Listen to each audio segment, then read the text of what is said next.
በእንግሊዝ ፕሪሚየር ሊግ 9ኛ ሳምንት ተጠባቂ ጨዋታዎች ይደረጋሉ።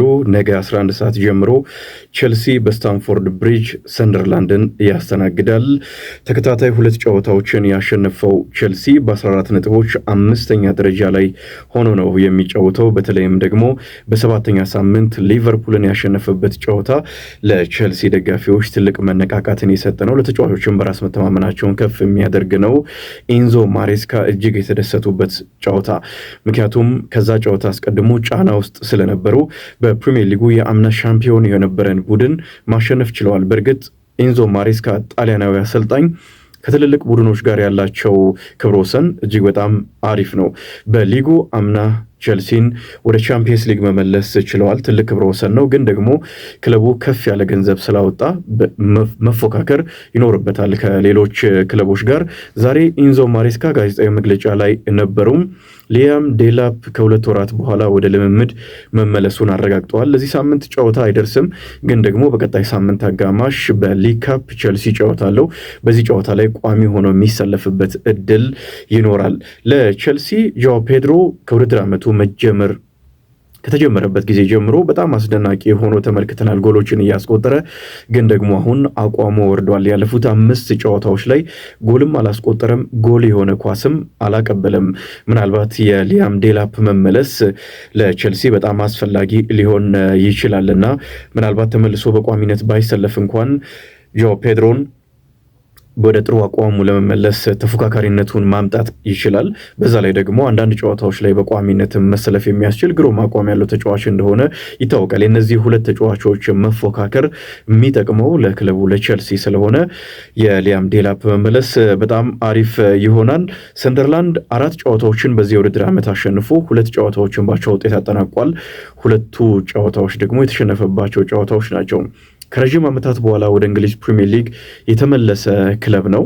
ተመልሶ ጠንካራ መሆኑን አሳይቷል። በእርግጥ ክረምት ላይ እንደ ግራኒት ዣካ አይነት በጣም አስደናቂ ተጫዋቾችን አስፈርሟል። የክለቡም አምበል ነው ግራኒት ዣካ። በዚህ የቀድሞ የአርሰናል ተጫዋች እየተመራ በሊጉ መቆየት የሚያስችል አስገራሚ አቋም እያሳየ ይገኛል። ምናልባት ደግሞ ካልተጠበቁ ክለቦች መካከል አንደኛው ሆኖም ሊያጠናቀቅ ይችላል። ቼልሲን በስታንፎርድ ብሪጅም የመፈተን አቅም ያለው ጨዋታ ነው። ይህ ጨዋታ 11 ሰዓት ጀምሮ ይደረጋል። ሌላኛው ጨዋታ 11 ሰዓት ላይ የሚደረገው ኒውካስል ዩናይትድ እና ፉልሃምን ያገናኛል። 1 ሰዓት ከ30 ምሽት ላይ ማንቸስተር ዩናይትድ ብራይተንን በኦልትራፎርድ ያስተናግዳል። ሌላ በጣም ግሩም ጨዋታ። ያለፉት ዓመታት ተከታታይ ብራይተን በማንቸስተር ዩናይትድ ላይ የበላይነትን ወስዷል። ያለፉትን 7 ጨዋታዎች ብቻ ከተመለከትን ብራይተን 6ቱን አሸንፏል። ይሄ ከማንቸስተር ዩናይትድ አንጻር አንድ ቡድን ያመጣው በጣም አስገራሚ ውጤት ነው። ማንቸስተር ሲቲ፣ ሊቨርፑል፣ አርሰናል፣ ቼልሲን የመሳሰሉ ቡድኖችን እንኳን ብንመለከት በዚህ ጊዜ ውስጥ የብራይተንን ያክል ማንቸስተር ዩናይትድን አላሸነፉም። በጣም አስገራሚ ቁጥር ያለው ቡድን ነው ብራይተን በማንቸስተር ዩናይትድ ላይ። ኦልትራፎርድ ላይ ሁሉ ነው ማንቸስተርን ሲያሸንፍ የነበረው። ምናልባት ማንቸስተር ዩናይትድ 2 ጨዋታዎችን አሸንፎ አሁን ተነቃቅቷል። የቀደሙ 2 ጨዋታዎች ከሰንደርላንድ ጋር እንደዚሁም ደግሞ ሳይጠበቅ ወደ አንፊልድ ተጉዞ ሊቨርፑልን 2-1 ያሸነፈበት ጨዋታ ሃሪ መጓየር በመጨረሻ ደቂቃ ባስቆጠረው ጎል ያሸነፈበት ማለት ነው። ትልቅ መነቃቃትን ፈጥሯል በኦልትራፎርድ። በሮበን አሞሪም ስር በፕሪሚየር ሊጉ 2 ተከታታይ ጨዋታዎችን ዩናይትድ አላሸነፈም ነበር። ይህንን ያደረገው ለመጀመሪያ ጊዜ ነው። ምናልባት አንድ መስመር ከፍ የሚልበት የሚያልፍበት ሊሆን ይችላል። ግን ደግሞ ማንቸስተር ዩናይትድ አስቀድሞም ቢሆን ትልልቅ ቡድኖችን የማሸነፍ ችግር የለበትም። ከነዚህ ትልልቅ ጨዋታዎች ድል በኋላ የሚመጡ ቡድኖችን መፈተን ማሸነፍ ነው ሲቸግረው የተመለከት ነው እና ቀጣይ ከብራይተን ጋር የሚደረግን ጨዋታ እንዴት ይወጣል እሱን እንመለከታለን፣ እንጠብቃለን። ኦፕታ 37.7% የማሸነፍ ግምት ለማንቸስተር ዩናይትድ ሰጥቷል። ጥሩ ውጤት ነው። በእርግጥ ለብራይተንም 35.9% የማሸነፍ ግምት ሰጥቷል። ሁለቱ ተቀራራቢ ናቸው በኦፕታ ግምት። ብሩኖ ፈርናንዴሽ በዚህ ውድድር ዓመት 3 ጎሎች ላይ ተሳትፏል፣ 2ቱን ጎሎች በማስቆጠር ግን ደግሞ እነዚህ 3 ጎሎች ወይም የተሳተፈባቸው 3 ጎሎች 2 ጎል እና 1 አሲስት 6 ነጥቦችን ለማንቸስተር ዩናይትድ ማስገኘት የቻሉ ናቸው። ይሄ በጣም አሪፉ ነገር ነው። ግን ደግሞ የፍጹም ቅጣት ምቶችን ስቷልና በዚህ ምክንያት ማንቸስተር ዩናይትድ ነጥቦችን አጥቷል። ይህም ከግምት ውስጥ መግባት ይኖርበታል። በሊጉ አሁንም የጎል እድሎችን በመፍጠር ትልልቅ እድሎችን በመፍጠር ከቀዳሚው ተጫዋች ነው። ግን ደግሞ እነዚህ ኳሶች ወደ ጎልነት እየተለወጡ አይደለም። በእርግጥ ማንቸስተር ዩናይትድም በኤክስጂ አርሰናልንም ሲቲንም ሌሎችንም ክለቦች የሚበልጥ ቡድን ነው። በጣም የሚያስገርም ነው። እነዚህን የሚፈጥራቸውን እድሎች ወደ ጎልነት የመቀየር ችግር ከአምና ተሻግሯል።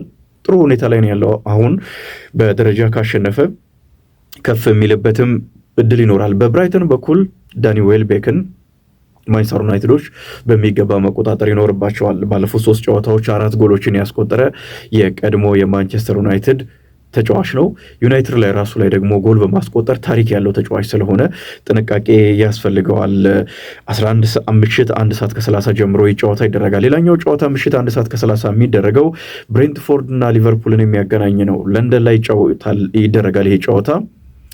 ሊቨርፑል 4 ተከታታይ ጨዋታዎችን ከተሸነፈ በኋላ በአውሮፓ ቻምፒየንስ ሊግ 5 ጎሎችን አስቆጥሮ አሸንፎ ተነሳስቶ የሚያደርገው ጨዋታ ነው። በፕሪሚየር ሊጉ ብቻ ከተመለከትን ያለፉትን 3 ተከታታይ ጨዋታዎች ተሸንፏል። በክሪስታል ፓላስ እና በቼልሲን ጨምሮ ማለት ነው። እነዚህን ጨዋታዎች ተሸንፏል ማንቸስተር ዩናይትድ ማለት ነው። ክሪስታል ፓላስ፣ ቼልሲ እና ማንቸስተር ዩናይትድ 3 ጨዋታዎችን ተሸንፎ የሚያደርገው ጨዋታ ነው። አስቀድሞ ፕሪሚየር ሊጉን ሲመራ ነበረ፣ ግን የእነዚህ ጨዋታዎች ውጤት የሊጉን መሪነት ለአርሰናል አሳልፎ እንዲሰጥ አድርጎታል። አርሰናል በ4 ነጥቦች ልዩነት ነው የሚገኘው አሁን ከሊቨርፑል ጋር። ያው ከማንቸስተር ሲቲ ነው ቀጥሎ የሚመጣው፣ የ3 ነጥቦች ልዩነት አለ።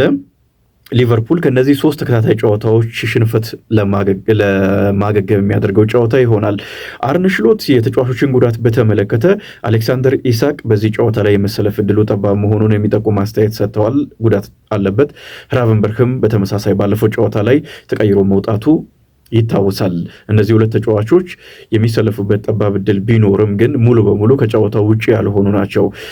ፍሪምፖንግ የቀይ መስመር ተከላካዩ ግን ከዚህ ጨዋታ ውጭ መሆኑ ተረጋግጧል። አይኖርም፣ ተጎድቷል። የዚህ ተጫዋች አለመኖር አስቀድሞም ተከላካይ መስመሩ ደካማ ለሆነው ሊቨርፑል ጫና የሚፈጥር ይሆናል። በብሬንትፎርድ በኩል ኢጎር ቲያጎ 3 ጎል በማስቆጠር 3ኛ ደረጃ ላይ ይገኛል። 5 ጎሎችን አስቆጥሯል። እሁድ ዕለት ደግሞ 11 ሰዓት ላይ አርሰናል ፓላስን ያስተናግዳል። ቪላ እና ማንቸስተር ሲቲ የሚጫወታሉ። እነዚህን ጨዋታዎች በተመለከተ ደግሞ ሌላ ፕሮግራም ይኖረናል።